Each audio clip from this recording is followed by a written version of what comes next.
नमस्कार दोस्तों, स्वागत है आपका द संकेत लाइव में और मैं हूं तमन्ना।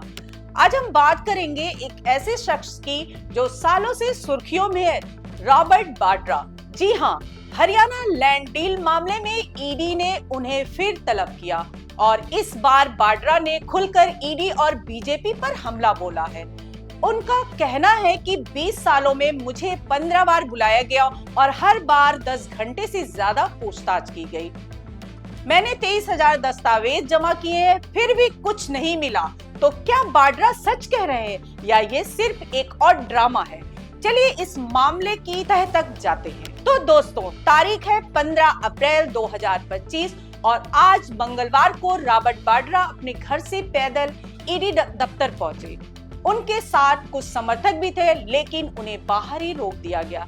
लेकिन रुकिए, असली खबर तो ये है कि ईडी दफ्तर जाने से पहले वाड्रा ने मीडिया से बात की और कुछ ऐसे बयान दिए जिन्होंने सबका ध्यान खींच लिया। सुनिए। वक्ता सबूत नहीं है, फिर से आज आपको दूसरा समन। जब मैं लोगों के हित में बोलता हूँ, जब भी मैं माइनॉरिटीज के लिए बोलता हूँ, जब भी मैं जो सरकार चल रही है उनकी नाकामियों में बोलूंगा, मैं सोच भी रहा हूँ राजनीति में आने के लिए, तो ये लोग दुरुपयोग करेंगे, एजेंसियों का इस्तेमाल करेंगे। केस में कुछ है ही नहीं यार, 20 साल थोड़ी ना लगेंगे कुछ जुड़ने के लिए। 15 बारी गया हूँ, 10 बारी बैठा हूँ और 10 घंटे बैठा हूँ और 23,000 डॉक्यूमेंट दिए हैं। फिर से एक हफ्ते में बोलते हैं सारे 23,000 डॉक्यूमेंट दोबारा दो, ऐसे थोड़ा ना चलता है यार। वाड्रा का कहना है कि ईडी उन्हें सिर्फ इसलिए टारगेट कर रही है क्योंकि वो अल्पसंख्यकों की आवाज उठाते हैं। उन्होंने ये भी कहा कि राहुल गांधी को संसद में बोलने से रोका जाता है और उसी तरह उन्हें भी परेशान किया जा रहा है। लेकिन सवाल ये है, क्या ये सिर्फ एक राजनीतिक खेल है या ईडी के पास सचमुच कोई ठोस सबूत है? तो दोस्तों, इस मामले को समझने के लिए हमें थोड़ा पीछे जाना होगा। ये कहानी शुरू होती है हरियाणा के शिकोपुर में, जहां वाड्रा की कंपनी स्काईलाइट हॉस्पिटैलिटी ने 2008 में 3.5 एकड़ जमीन 7.5 करोड़ में खरीदी। फिर कुछ ही समय बाद इसे डीएलएफ को 58 करोड़ में बेच दिया गया। ईडी का आरोप है कि इस सौदे में मनी लॉन्ड्रिंग और गैर कानूनी लेन देन हुआ।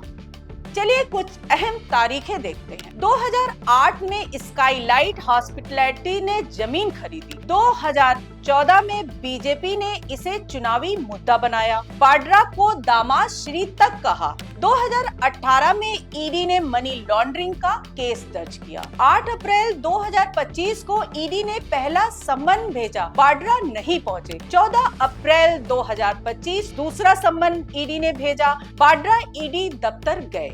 ये मामला सिर्फ जमीन सौदे तक सीमित नहीं है। 2014 के लोकसभा चुनाव में बीजेपी ने इसे खूब उछाला।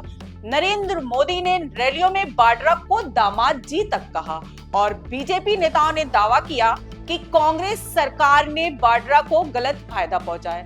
लेकिन सत्ता में आने के बाद क्या हुआ? 2015 में जस्टिस ढींगरा की जांच समिति बनी, फिर भी कोई बड़ा खुलासा नहीं हुआ। और अब 2025 में फिर से वही सवाल, क्या ये सिर्फ राजनीति है?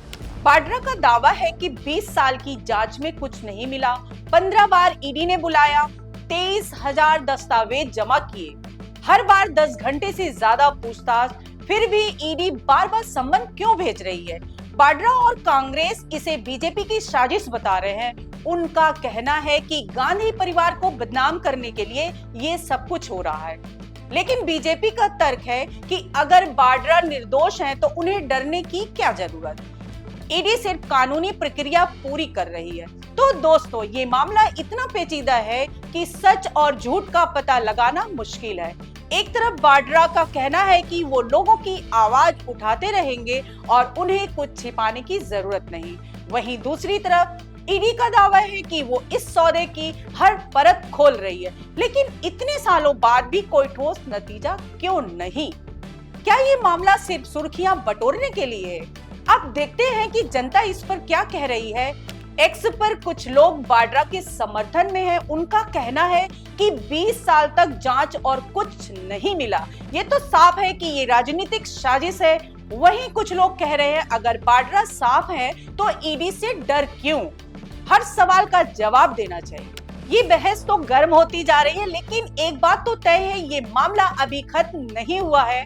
वाड्रा का कहना है कि वो हर मामले का जवाब देंगे और ईडी की तरफ से भी नए खुलासे हो सकते हैं। तो क्या ये सियासी जंग और तेज होगी? तो दोस्तों, ये भी रॉबर्ट वाड्रा और ईडी के बीच की ताजा जंग की पूरी कहानी। आप क्या सोचते हैं? क्या वाड्रा को सचमुच निशाना बनाया जा रहा है या ईडी कोई बड़ा खुलासा करने वाली है?